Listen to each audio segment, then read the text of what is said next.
Welcome back to the channel. As you can see, winter just doesn't want to give up. We're still getting snow squalls.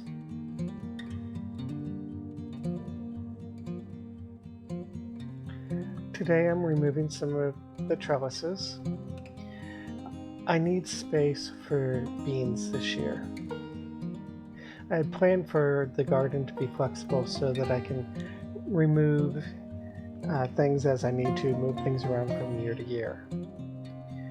Removing the trellises requires detaching the fencing and removing the T-post. As you can see, some of the T-posts are a little more difficult than others.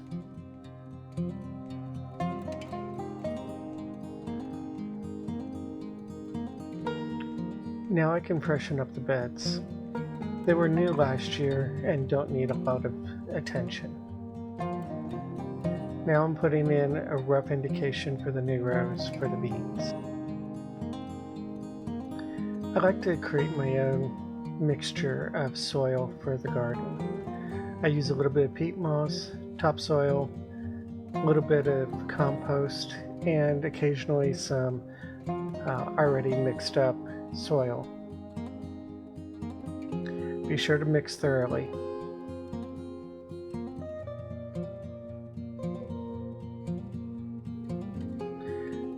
Now I can start spreading this mixture across the garden to wherever it needs it the most.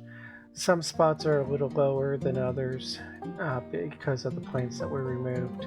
Some need a little more, some need a little less, but I'll go through the garden and make sure that the beds are as fresh as possible.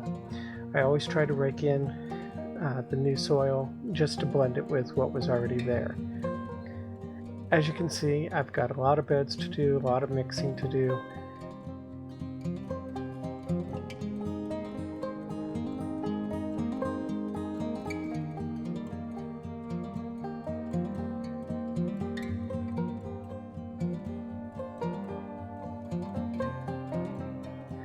Now that I've spread out all the soil, I'm going to go around with a rake and just make sure that all the beds are touched up, spread out even as best as I can. Here I'm starting to lay out where I'm going to be planting some seeds for the cold weather crops. Along this outside where the blocks are, I'm actually planting peas. Inside the first square here, I'm actually planting carrots. Along the edge, I was planting bok choy. On the far side, I've got some kale that I'm putting in, and I'll do this in some successive rows. But I'm also along the edge planted some lettuce in the little blocks. These are small, tiny heads, and I plan to use those. The boards I'm putting down are to cover the carrots to help them germinate. On the far side, I'm planting that whole bin with onions.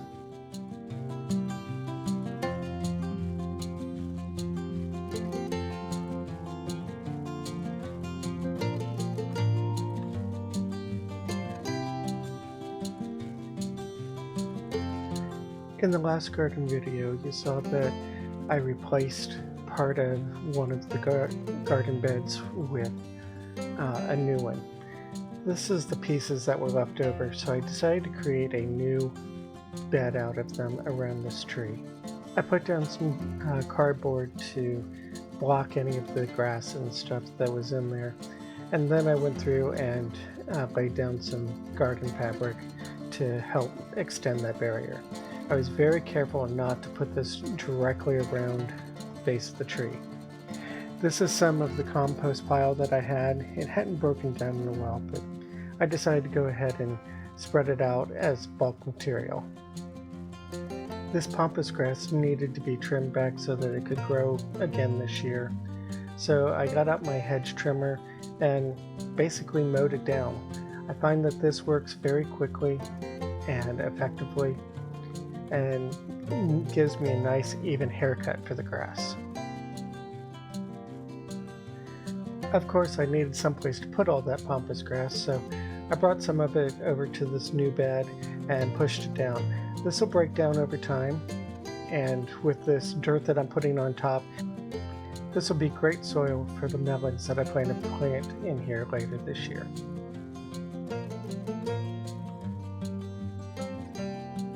In previous years, we had morning glories growing in front of our house. This year, I'm going to try to create a new bed and replace those morning glories with a place to put some more decorative food items.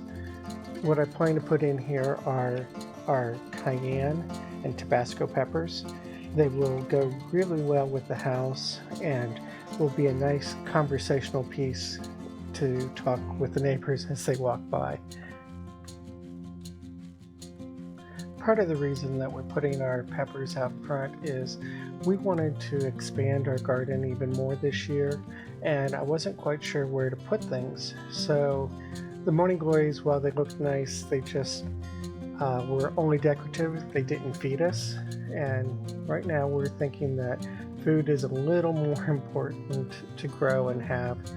So here I am preparing the ground for this new bed. I'm digging out a spot for the blocks, and I'm pretty careful as I am putting these in that they are all nice and straight and even. As I'm putting these blocks in, you should notice that I am taking a tape measure reading for each one so that I have an equal spacing clear across the entire bed. And it's not a very large one. It's just about 8 inches deep, and there's about 8 inches in these blocks. Again, on these blocks, if I wanted to, I could add things like a small lettuce or something like I did in the garden to have even more places to plant food, and it'll still look good with the house.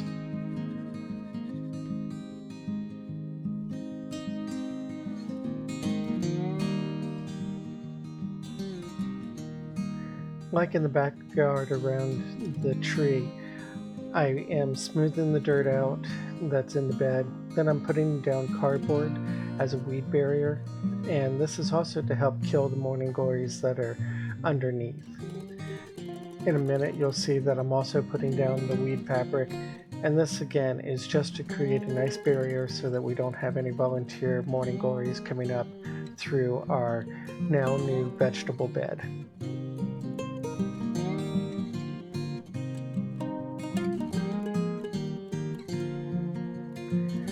I put in a couple of staples, garden staples in the mat just to hold it in place.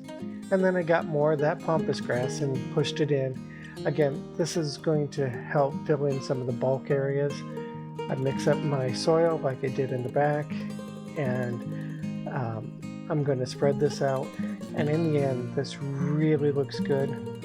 Notice that I am putting the dirt not only in the bed but also in the blocks themselves.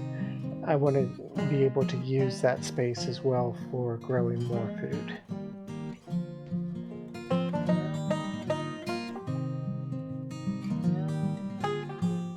For a quick little bed, I think this turned out pretty well.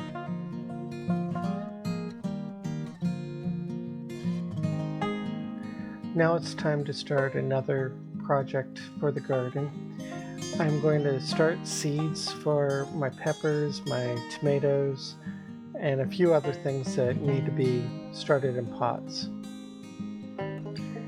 You'll notice that I'm filling these pots with some soil. This is bag potting soil.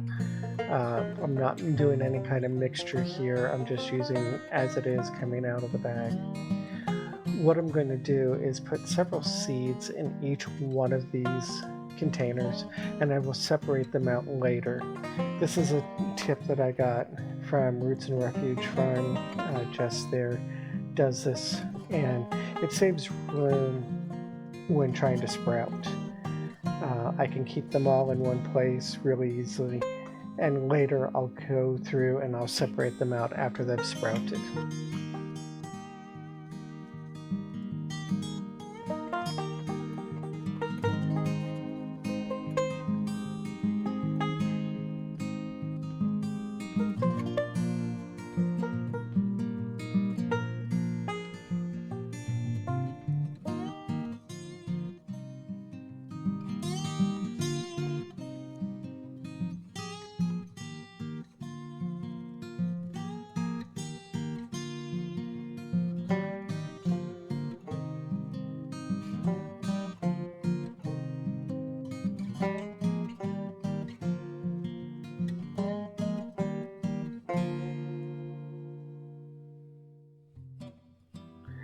I'm also drawing a map of the plants that I'm putting in, just a piece of paper.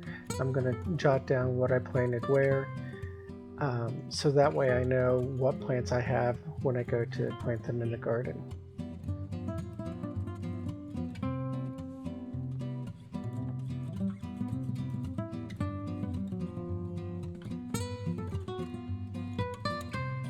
After I'm done planting all the seeds, I'll water it well, and then I'll put it in a warm place and keep an eye on it. Um, I'm happy to report that several of the items have already sprouted in just a couple of days since I did this recording, and I'm well on my way to having a nice, beautiful garden.